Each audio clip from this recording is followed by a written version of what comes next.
Bharat Ratna doctor Babasaheb Ambedkar यांचा घोर अवमान करणाऱ्या काँग्रेस आणि राहुल गांधी यांना बाबासाहेबांच्या संविधानावर बोलण्याचा अधिकार नाही असं वक्तव्य केंद्रीय अल्पसंख्याक तथा संसदीय कामकाज मंत्री किरेन रिजिजू यांनी केलं असून त्यावेळी बाबासाहेबांना दिलेल्या हीन वागणुकीचे अनेक दाखले देऊन त्यांनी काँग्रेसचा पर्दाफाश केलाय। विधानसभा निवडणुकीच्या पार्श्वभूमीवर काँग्रेस मविया आघाडीची पोलखोल करण्यासाठी ठाण्यामध्ये भाजप मीडिया सेंटरमध्ये आयोजित केलेल्या पत्रकार परिषदेमध्ये रिजिजू बोलत होते। या प्रसंगी खासदार नरेश मस्के, भाजप ठाणे शहर जिल्हाध्यक्ष संजय वाघुले, भाजप प्रदेश प्रवक्ते सागर बदे, मान्य नगरसेविका मृणालताई पेंडसे, रिपाईचे भास्कर वाघमारे आदींसह महायुतीचे अनेक मान्यवर उपस्थित होते। महाराष्ट्रामध्ये महायुतीसाठी उत्तम वातावरण असल्याचं सांगून केंद्रीय मंत्री रिजिजू यांनी राहुल गांधींनी नागपूर येथील कार्यक्रमामध्ये संविधानाच्या नावाखाली कोऱ्या लाल रंगाच्या पुस्तिकेचं ढोंग रचल्याचं सांगितलंय। राहुल गांधी आणि काँग्रेसनं नेहमीच बाबासाहेब आंबेडकरांना अपमानित केलं। त्यामुळेच 1951 साली बाबासाहेबांनी कायदा मंत्रीपदाचा राजीनामा दिला। त्यानंतर संविधानात देखील काँग्रेसने बदल केले। हा संविधानावरील पहिला हल्ला होता। 1975 मध्ये आणीबाणी लागू करून संविधानाचा पायाच काँग्रेसने उद्ध्वस्त केला आहे। 1990 मध्ये काँग्रेसचं सरकार सत्तेतून पायउतार झाल्यानंतर आलेल्या सरकारनं डॉक्टर बाबासाहेब आंबेडकर यांना भारतरत्न देण्याचा निर्णय घेतला। त्यात भाजपचाही समावेश होता। तर दुसरीकडे 26 नोव्हेंबर रोजी संविधान दिन साजरा करून तसेच देशभरामध्ये संविधान मंदिरं उभारून भाजप संविधानाचा सन्मान करीत आहे आणि काँग्रेस केवळ संविधान बदलण्याचा बागुलबुवा उभा करून देशामध्ये फेक नॅरेटिव्ह पसरवत असल्याचं मंत्री रिजिजू यांनी यावेळी सांगितलं। नरेंद्र मोदी यांनी पंतप्रधान बनल्यानंतर जगात देशाची प्रतिमा उंचावली। महाराष्ट्रात 2014 नंतर देवेंद्र फडणवीस मुख्यमंत्री बनल्यानंतर बदल झाला। त्यांच्या नेतृत्वाखाली मुंबई ते नागपूर समृद्धी महामार्ग हा जागतिक दर्जाचा महामार्ग उभारलाय। राज्यामध्ये लाडकी बहीण सारख्या योजना लोकप्रिय होत आहेत। देशाला पुढे नेण्यासाठी महाराष्ट्र एक प्रकारे डबल इंजिनचं काम करीत आहे। तेव्हा हा विकास अधिक वेगाने पुढे नेण्याची संधी या निवडणुकीच्या निमित्तानं आलेली असून जाती जातीत विभागले जाऊ नका असं आवाहन देखील मंत्री रिजिजू यांनी केलंय। आजवर काँग्रेसनं मुस्लिमांसह SC, ST आणि दलित समाजाची मतं घेतली, पण त्यांना न्याय मात्र दिला नाही।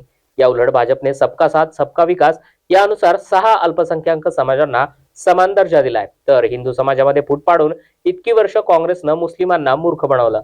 मुस्लिम समाजाची वोट बँक खिशात ठेवूनही काँग्रेसनं मुस्लिमांना कोणताच लाभ दिला नसल्याचं सांगून मंत्री रिजिजू यांनी काँग्रेसची फोडा आणि राज्य करा ही नीती आता चालणार नसल्याचं स्पष्ट केलं है कि कांग्रेस पार्टी के जितने भी नेता हैं, राहुल गांधी और उसके साथी जितने भी कांग्रेस में है, उनको संविधान के बारे में बात करने का कोई अधिकार नहीं है। कांग्रेस पार्टी संविधान के बारे में क्यों बात नहीं कर सकते हैं? कारण नंबर 1 है, बाबा साहब भीमराव अंबेडकर को कांग्रेस पार्टी ने शुरू से लेकर के आखिरी दिन तक अपमान किया है और 1951 में बाबा साहब अंबेडकर ने नेहरू का साथ में कैबिनेट से इस्तीफा दिया। कायदा मंत्री बोलते हैं, लॉ मिनिस्टर के पद से इस्तीफा दिया क्योंकि नेहरू जी और उसके साथियों ने बाबा साहब अंबेडकर को बहुत अपमान किया, इसलिए उन्होंने इस्तीफा दिया।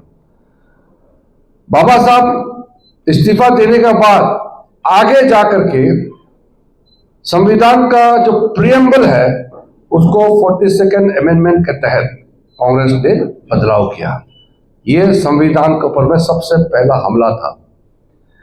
1975 में इमरजेंसी लागू करके संविधान के आत्मा को, संविधान के ढांचा को गिराने का काम कांग्रेस पार्टी ने किया है। उसके बाद लगातार चाहे वो बाबा साहब भीमराव अंबेडकर हो या उनके बनाए हुए संविधान, उसको कांग्रेस ने तबाही करने का काम किया है, हमला किया। 1990 में आप सोचिए, 1947 में भारत को आजादी मिला और 1990 में बाबा साहब भीमराव अंबेडकर को जब कांग्रेस का सरकार चली गई तब जाकर के भारत रत्न का सम्मान दिया है। 1989 में राजीव गांधी का सरकार हार गई और 90 में भारतीय जनता पार्टी का सपोर्ट से नेशनल फ्रंट का गवर्नमेंट ने बाबा साहब भीमराव अंबेडकर को भारत रत्न से नवाजा गया है।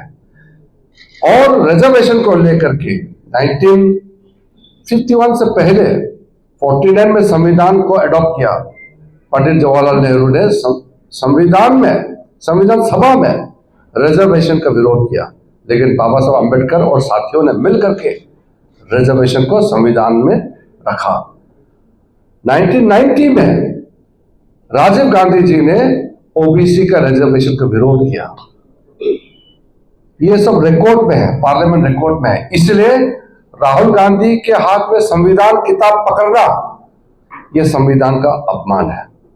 इसलिए हम लोग 26 नवंबर को बहुत भव्य तरीके से संविधान दिवस मनाएंगे। कांग्रेस ने कभी भी संविधान को सम्मान करने के लिए कोई काम नहीं किया, लेकिन जो ढोंग नाटक कर रहे हैं। अभी हम लोग 26 को जब मनाएंगे तो मैं फिर कांग्रेस को बताऊंगा हम लोग संविधान का रक्षा के लिए कितना बड़ा काम आगे और कर रहे हैं।